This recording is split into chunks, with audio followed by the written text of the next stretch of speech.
I'd also like to state for the record that lesbians don't have penises.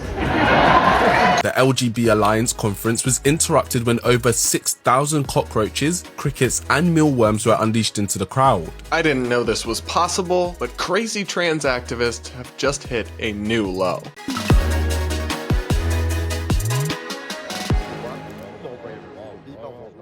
We're going to break down this truly wild story out of the United Kingdom and so much more on today's episode of the Bread vs. Everyone podcast, my daily show where I take on the craziest ideas from across the internet and across our politics, all from an independent perspective. So a group called the LGB Alliance in the United Kingdom just held their annual conference featuring JK Rowling and many others as speakers, where they essentially advocate for LGBT rights and they push back on a lot of trans extremism and trans activism. In one of the craziest stories I've seen in some time, trans activists disrupted the event by sneaking in and unleashing thousands of bugs all over the venue. Yes, seriously. You heard me correctly. They snuck in and released bugs all over the place, forcing the event to shut down. Take a listen to some news coverage. Thousands of insects were unleashed on this anti-trans event in London. The LGB Alliance Conference was interrupted when over 6,000 cockroaches, crickets, and mealworms were unleashed into the crowd. The group Trans Kids Deserve Better have now claimed responsibility and said they were no danger to humans. Joining us to help me break down this wild story is YouTuber and podcast host Jack Jewell, who was in attendance at the event. Jack, thanks for coming on the show. No problem. Great to be here, Brad. So tell us, what did you see? What was it like suddenly seeing somebody unleash bugs at a conference? I have to imagine that was kind of a crazy experience. Tell us what you saw. Yeah, sure. Well, I was actually standing kind of on the sideline because I was an attendee, but also doing interviews for the LGB Alliance that day, sort of vox pop stuff. And Jamie Reed, the whistleblower from one of the clinics in the US, maybe you've heard of her. Yeah. She was just about to come on stage to, do a panel discussion with Kate Harris, one of the co-founders of the LGB Alliance. And I guess the first thing I noticed was just sort of heavy-footed action, I guess you can call it. I heard the sound of someone kind of running, and then out of my left peripheral, I kind of saw a figure dash past me and then through the exit doors. So I sort of observed that it was a female, but that was kind of all I could see. And then my boyfriend was next to me, actually, and he kind of didn't really know what to do because he saw the bug. So he sort of just started going, ah! And it took me a moment to register what was going on, because when you see something you would just never expect to see, it's a super strange experience. So yeah, then it took me So kind how of many bugs are we talking? Was this like a couple dozen bugs, or? So it's reported that they deposited 6,000 crickets. Yeah. I'm sorry, it's not funny, but in another sense, it's ludicrous. Yeah, and you know what? I was kind of also just not surprised in a way because of how these militant trans activists act. And in the UK, we're seeing more and more action from these people because we've been taking a lot of action ourselves in terms of banning puberty blockers, both publicly and privately, but also a lot of the public figures like JK Rowling, people who are outspoken on this issue. So I guess I do wonder how successful their goal here was to disrupt this event. How successful was it at that? Like, did they have to stop speaking for the day? Did they have to end the whole conference? What happened exactly? Yeah, I suppose success can be measured in a few ways. So in terms of them disrupting the event, I guess you could say yes. I mean, Jamie Reed's talk went ahead, but we had to do it in the auditorium outside. And it was disappointing because the sound was awful. A lot of people were distracted. They were kind of mingling at the back of the room. And I thought that was one of the best discussions of the day. So I suspect that they actually planned to do this and unleash the crickets before her talk, because she was talking specifically about a youth gender clinic she worked at. And then there were two more events afterwards, which had to get completely cancelled, which was a shame. And people spend a lot of money to come to one of these conferences. But in terms of the response, everyone remained positive and upbeat. People were sort of, stating that this is not going to get us down. And if it's supposed to quell us into silence, that definitely has not worked. So in that case, I would say they weren't very successful. So we've got so much more to talk about with this event, including the media coverage, how trans activists are defending it, and even JK Rowling's involvement. But first, we're going to hear a quick message from today's sponsor. Today I'm going to show you how to use pumpkin spice pronouns and sentences, so let's go! I can realize it.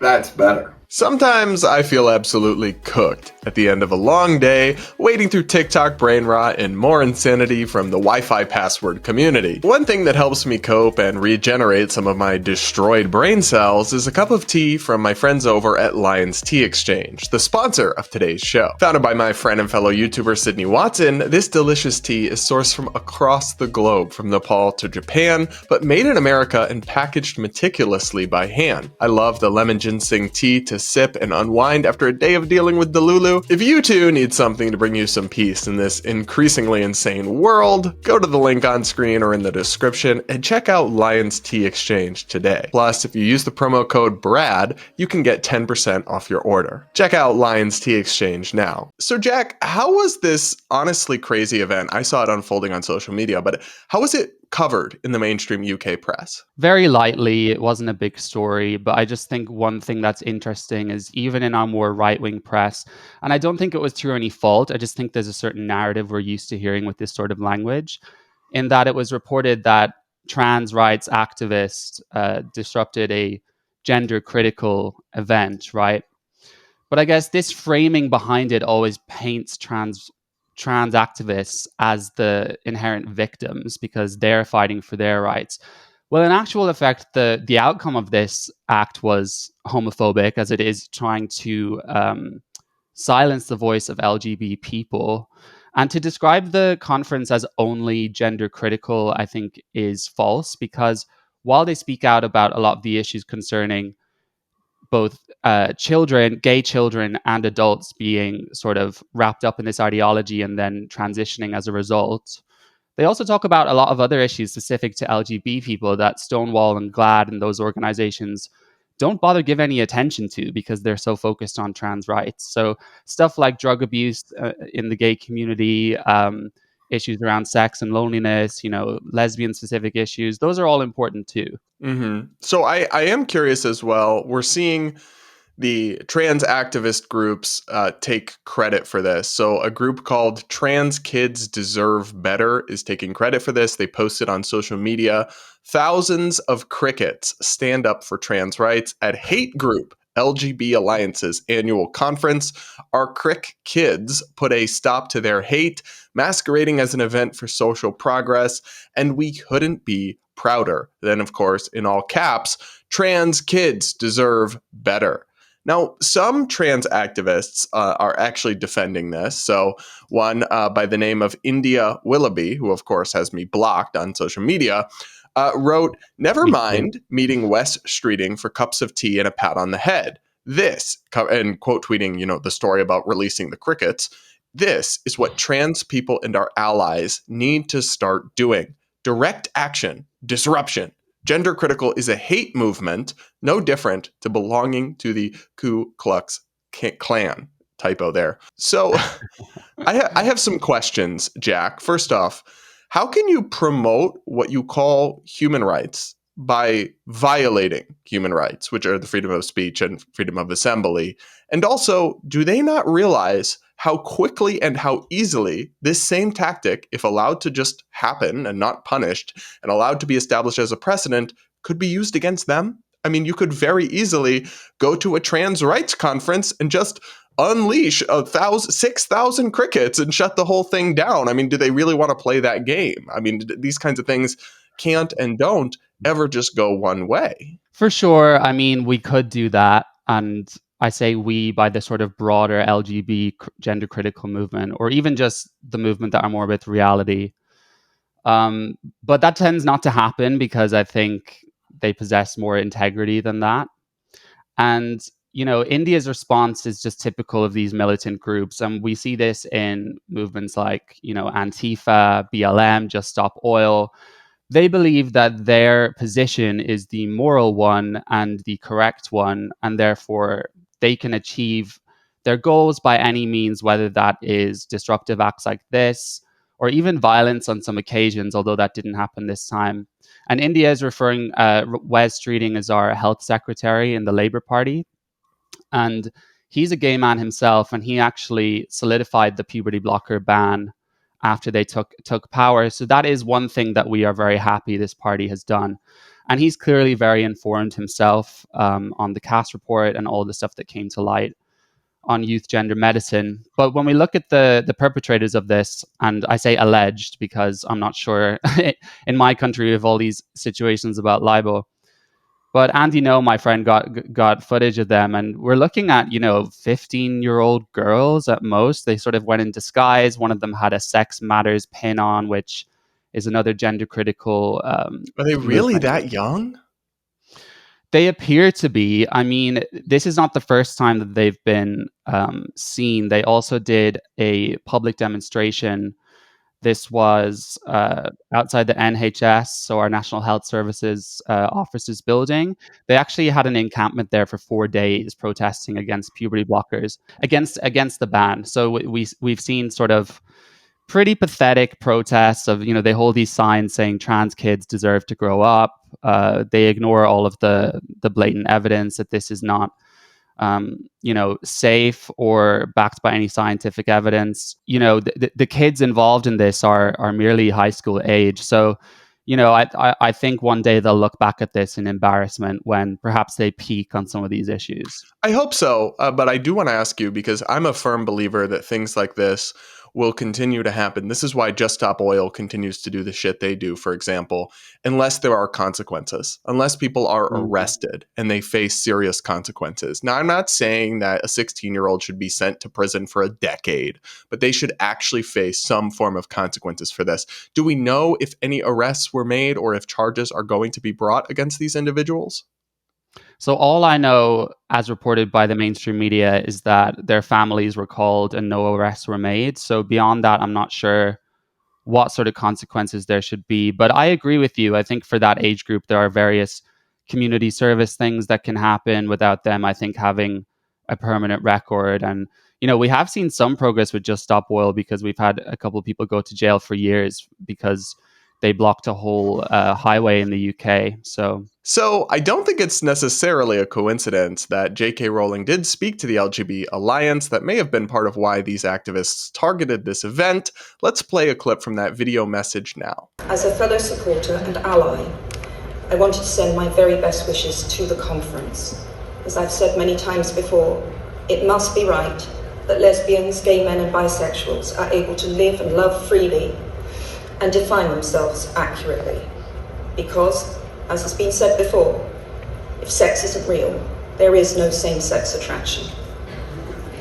I used to donate to organisations who now appear to have abandoned their remit, which was once defending the rights of lesbians, gay men and bisexuals. I know many of you, too, will have donated to, supported or volunteered for those organisations.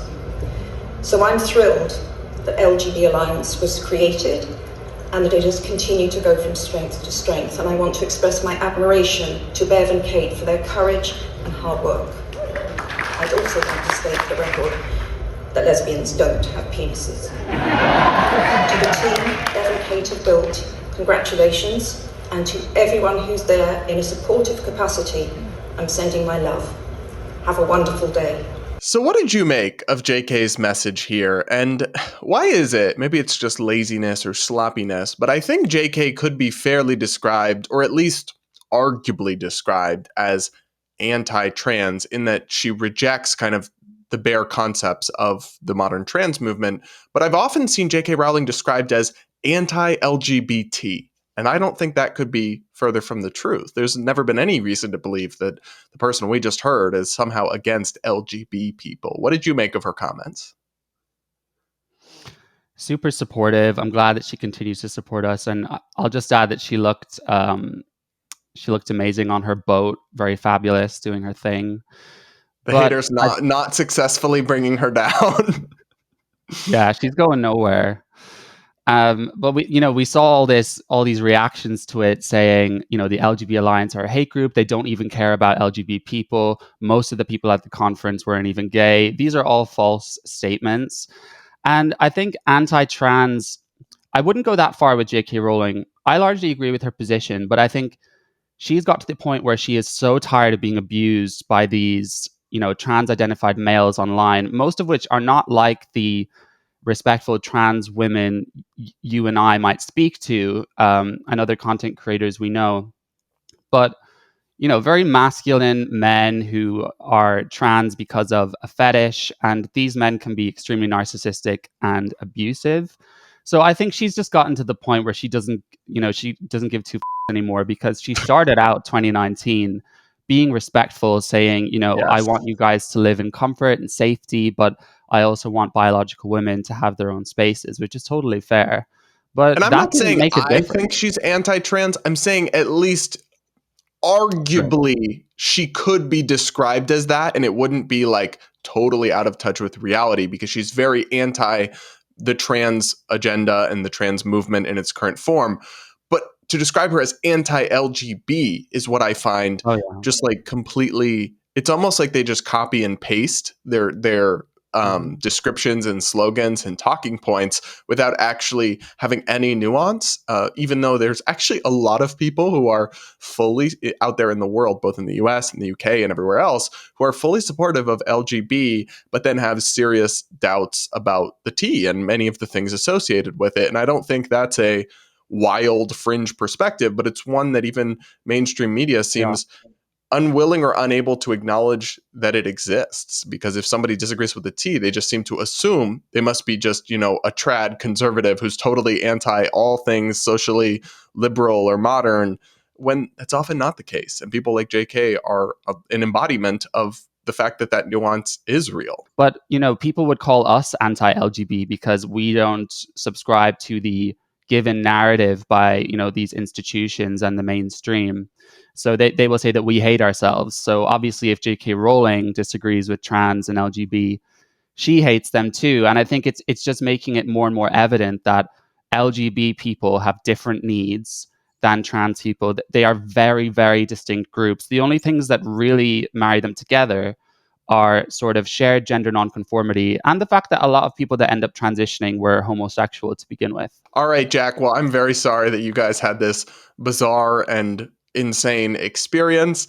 Well, keep speaking out, and hopefully there won't be too many bugs at your next event or too many deranged activists. I hope so. Thanks so much, Brad. And now we've got to check in on CBS News, because as we covered on this show, 60 Minutes has been embroiled in some controversy lately after they very deceptively edited a response in their interview with Kamala Harris about Israel to make her seem exponentially more coherent and serious and less word salady than she actually was. I covered it on the show, and I said I thought it was really bad journalism and gave Trump a right to feel aggrieved in that he refused to do an interview with 60 Minutes because he thought they were biased against him.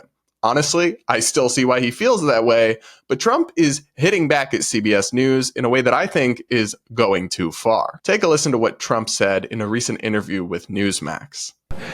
And I think that I think that 60 Minutes should go off the air. I think it's the worst broadcast scandal I've ever heard. No, it's not journalism. They don't do journalism over Well, it's also election interference. It also is license threatening. They have a license from, that's not cable. Here they have a license from the federal government. And they pay nothing. They pay peanuts. They pay nothing. They should take that license away from CBS. They should they violated the whole covenant of the license. So there's a lot to unpack here, and we will get into it. But just quickly, the idea that this was the worst scandal in broadcast news history is kind of absurd. We've literally had people caught making up fake stories, huge scandals. I mean, they deceptively edited one interview question response. It's bad, but the worst in history? I don't think so. Donald. But I want to focus on this suggestion that Trump made that CBS should have its license revoked by the federal government in retaliation for the coverage that Trump dislikes. This wasn't just a one-off suggestion that he made in an interview off the cuff. It's something Trump has repeatedly posted about on social media. He wrote on Truth Social, 60 Minutes is a major part of the news organization of CBS, which has just created the greatest fraud in broadcast history. CBS should lose its license and it should be bid out to the highest bidder, as should all other broadcast licenses, because they are just as corrupt as CBS and maybe even worse. In another post, he shared the misleadingly edited clip, which I also covered on the show, if you remember, and he wrote, "A giant fake news scam by CBS in 60 Minutes. Her real answer was crazy or dumb, so they actually replaced it with another answer in order to save her or at least make her look better. A fake news scam, which is totally illegal." Fact check. Misleadingly editing something for a broadcast news report is not illegal. Trump continued, "Take away the CBS license. Election interference. She is a moron, and the fake news media wants to hide that fact. An unprecedented scandal." Tell us how you really feel, Donald. So here's the thing. Trump is right to feel aggrieved by the clear bias at 60 Minutes and at CBS News, and he's totally right in his complaints about them. He's even perfectly entitled to boycott them or encourage other people to boycott them, but you cannot and should not weaponize the federal government to revoke broadcast licenses in direct retaliation for a media outlet publishing or distributing news coverage that you, a politician, don't like. That is blatantly unconstitutional and a complete and clear violation of the First Amendment, which guarantees the right to a free press. If the government can revoke your license to broadcast if they don't like the way you report on the news or the way you present information, that's not a free press. That's a censored, government-controlled press. You don't have to take my word for it. The Nonpartisan Foundation for Individual Rights and Expression, FIRE, which, disclaimer, I do some consulting work with, put out a statement about this where they made it clear that this is not a suggestion that is compatible with support for the First Amendment. They wrote, "Freedom of the press isn't a government privilege. It's a First Amendment guarantee. The First Amendment ensures media outlets, from CBS to ABC to Fox, can present news and opinions without fear of retaliation from powerful government officials who dislike the outlet's coverage. The appropriate remedy for perceived bias or unfairness in the media must never be state censorship. Politicians, other outlets, and members of the public can respond, criticize, and offer alternative viewpoints, all of which has happened here. That's how it works in a free society." I think they're exactly right. Trump is well within his rights to criticize CBS News, even organize a boycott of them, encourage other media outlets to do a better and fairer job. But when he starts talking about the government revoking licenses because of the fact that politicians dislike a network's coverage, that's authoritarian. And that's inconsistent with free speech and a free press. Plus, just think 5 seconds ahead. Think of how, if this was allowed to happen and allowed to stand as a precedent, how quickly the shoe would be on the other foot, and Democrats would weaponize this power and authority. After all, if a Republican president can revoke CBS News' license because he dislikes their liberal biased coverage, well, guess what? A Democratic president could go after every conservative talk radio station in the country and revoke their licenses. They could surely find some stories that have been broadcast that are misleading or deceptively edited, or they could just claim they are, which is subjective anyways. No matter how much they hate mainstream media, and to be clear, some of their reasons for feeling that way are valid, conservatives and Republicans do not want to play this game. Opening a Pandora's box of censorship to go after the left is only a recipe for disaster. That's my take, but let me know what you think in the comments below. Remember, I do take the time to read the comments and I pick a few to respond to in every episode. Plus, if you leave your comments with a super chat or a super thanks, I'll definitely read it on the next show. And now, it's time for Brad versus TikTok, my daily segment where I take on the craziest ideas from the Clock app. Pronoun of the day is slug slugs. Today, this woke white lady is going to explain to us the tenets of white supremacy culture. And in doing so, she's going to be pretty darn racist, if you ask me. Let's take a listen. You know what? I am going to hold your hand when I say this. Come on. Come on. Oh? Just grab. All right. Is that nice? Kinda condescending way to start a video, but okay, I guess.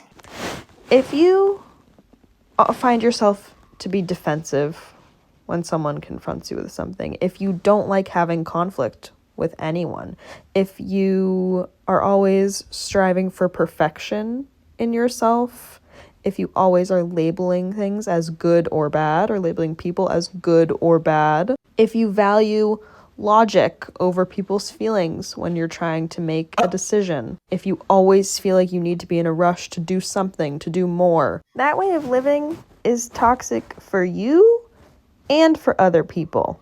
And it comes from you. Oh my. Big word, I know, big word. She's saying okay. it's white supremacy Take a breath. culture. Now, you don't have to be white to have these behaviors. Our entire society is built off of these and loves these. Oh my God. She is actually, let's look at this list again, saying that the written word, objectivity, quantity over quality, individualism, defensiveness, and a sense of urgency are all characteristics of white supremacy culture. Babe, those are just personality traits. Some good, some not so good, some mixed bag that some people have and some people don't. And not all white people have them and some minorities do. Like, what you're talking about doesn't even make sense. My favorite one of all of these is the idea that if you're defensive when somebody confronts you with something, for example, accuses you of being racist, that therefore that is a trait associated with white supremacy culture, proving that you're racist. It is the definition of a catch-22. If you're accused of racism and you accept it, you're a racist. If you're accused of racism and you're defensive against it, that's also proof you're a racist. So there's literally no way any accusation of racism or bigotry can be ever refuted. It's a Kafkaesque mind trap. And how are you going to suggest that valuing logic over feelings when making a decision is a white supremacist thing? You realize you're implying that black people are illogical and consumed by emotion. That sounds kind of racist, babe. I don't know about y'all. Maybe I'm just a crazy bigot, but I was under the impression that people of all races and backgrounds can be logical or irrational. I guess I just haven't been educated enough in the tenets of white supremacy culture. Maybe that's my toxic individualism showing. There's a little bit more to this video that I guess was interesting. And this is not your fault. We were all raised to be this way. No matter what we look like, where we come from, that's what our society is doing to us. Well, thank you for letting us in on this profound piece of wisdom, my dear. I mean, also, this just isn't true. We weren't all raised to be perfectionists. We weren't all raised with a sense of urgency. Some people have parents who are constantly late to everything and don't have a sense of urgency. Sometimes these kinds of things seem to me like ideas so ridiculous and so far-fetched that only somebody with many advanced degrees and years of education could possibly believe them. Anyway, one final thought. I would love to see somebody go up to random black people on the street and say, did you know that being on time or wanting to be on time and having a sense of urgency is a trait of white supremacy culture? And then just ask them what they think of that. They'd be like, girl, you're racist. Why would you say that to me? I'm not late just because I'm black. How dare you? I think they would find this so far-fetched and so absurd and, frankly, again, racist. The anti-racist movement is not only a grift. Of course, all of this was produced by very highly paid and well-compensated DEI grifters, but it is also one of the most clear-cut examples we have of horseshoe theory. There's very funny skits out there that go over this, that if you put an actual alt-right racist person and a super woke person, they in a room together, they'll start to agree on things. Yes, black and white people should be separated. One of them just calls it segregation, and one of them calls it affinity groups. Yes, skin color is more important than an individual's traits or merits. One, because some skin colors are worse than others, and the other because some skin colors have different marginalized backgrounds and histories. They're reaching similar points. And I guess maybe you could say that the woke side have better intentions, but regardless, they're still ending up in dangerous, deranged, and yes, racist places.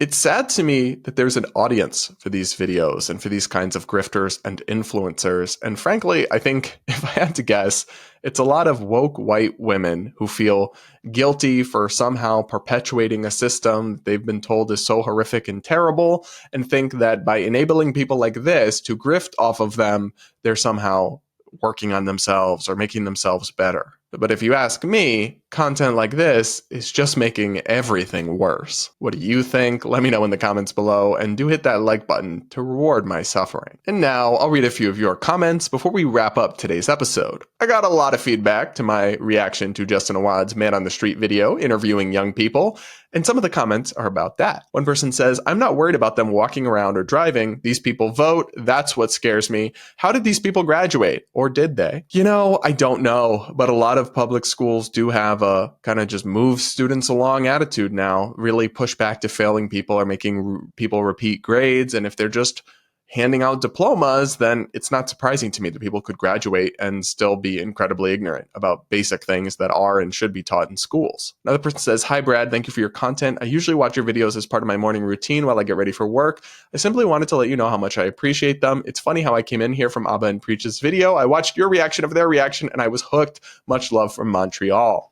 Well, that's so funny, and thank you and welcome, because I didn't know about Abba and Preach before they reacted to one of my videos like over a year ago now, and now I watch them all the time. I find them really funny and entertaining, and I think they seem like good guys, though I'm sure we disagree on a lot of things.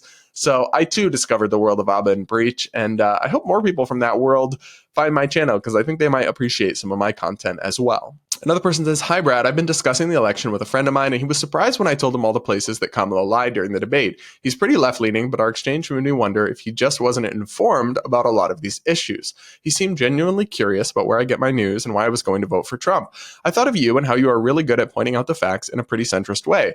I also thought of you because my friend is gay, and I think he doesn't know that you can be gay and not a liberal/leftist. I think your takes are regardless of your sexuality, but I wondered if that might help my friend be more open-minded. Is there a video or two of yours that you think would be a good introduction to you and your take on things? Again, I love your videos and I look forward to watching them every day after work. Well, thank you so much. And is there a specific video? No, I think you should just introduce him to the Brad versus Everyone podcast and maybe even send him this episode. Another person says, Brad, I've been watching you for a year now. I'm a huge fan, and I can tell that recently you've been getting so tired of all the craziness you have to see. Thanks for being such a trooper. Your work isn't for the weak. Thank you. And in one sense, I've been getting tired, but in another sense, it's honestly really fun and I enjoy doing it. And I appreciate so much the audience that's growing and that I'm building here on YouTube. And I can't wait to keep doing it for you guys. Another person says, I live in Sierra Leone, Africa, and I know the answers to all these questions, even the ones about the US. What do Americans do in school? Yeah, I mean, look, that Man on the Street series is definitely not representative of all Americans or all young people. But the fact that there are even that many out there who don't know anything is concerning to me. And I do question what they were doing in school. Another person says, I'm from New Mexico. There's a reason that our state is the only one in the entire country that has to have USA after the state name on our license plates. Plenty of US citizens seriously think New Mexico is a different country. Boy, I didn't know that. And that is depressing. Another person says, I have never been can't do 3 + 1 = 4 drunk. You know what? Neither have I. But maybe it's a level that I just haven't ever unlocked. All right, everybody, that is it for this episode of the Brad vs. Everyone podcast. Thank you so much for tuning in. Please do make sure you're subscribed if you aren't yet. Do hit that like button before you go and do comment with your thoughts. I do take the time to read the comments and I pick a few to respond to in every episode. Plus, if you leave your comment with a super chat or a super thanks, I'll definitely respond to it on tomorrow's show. And with that, we'll talk again tomorrow.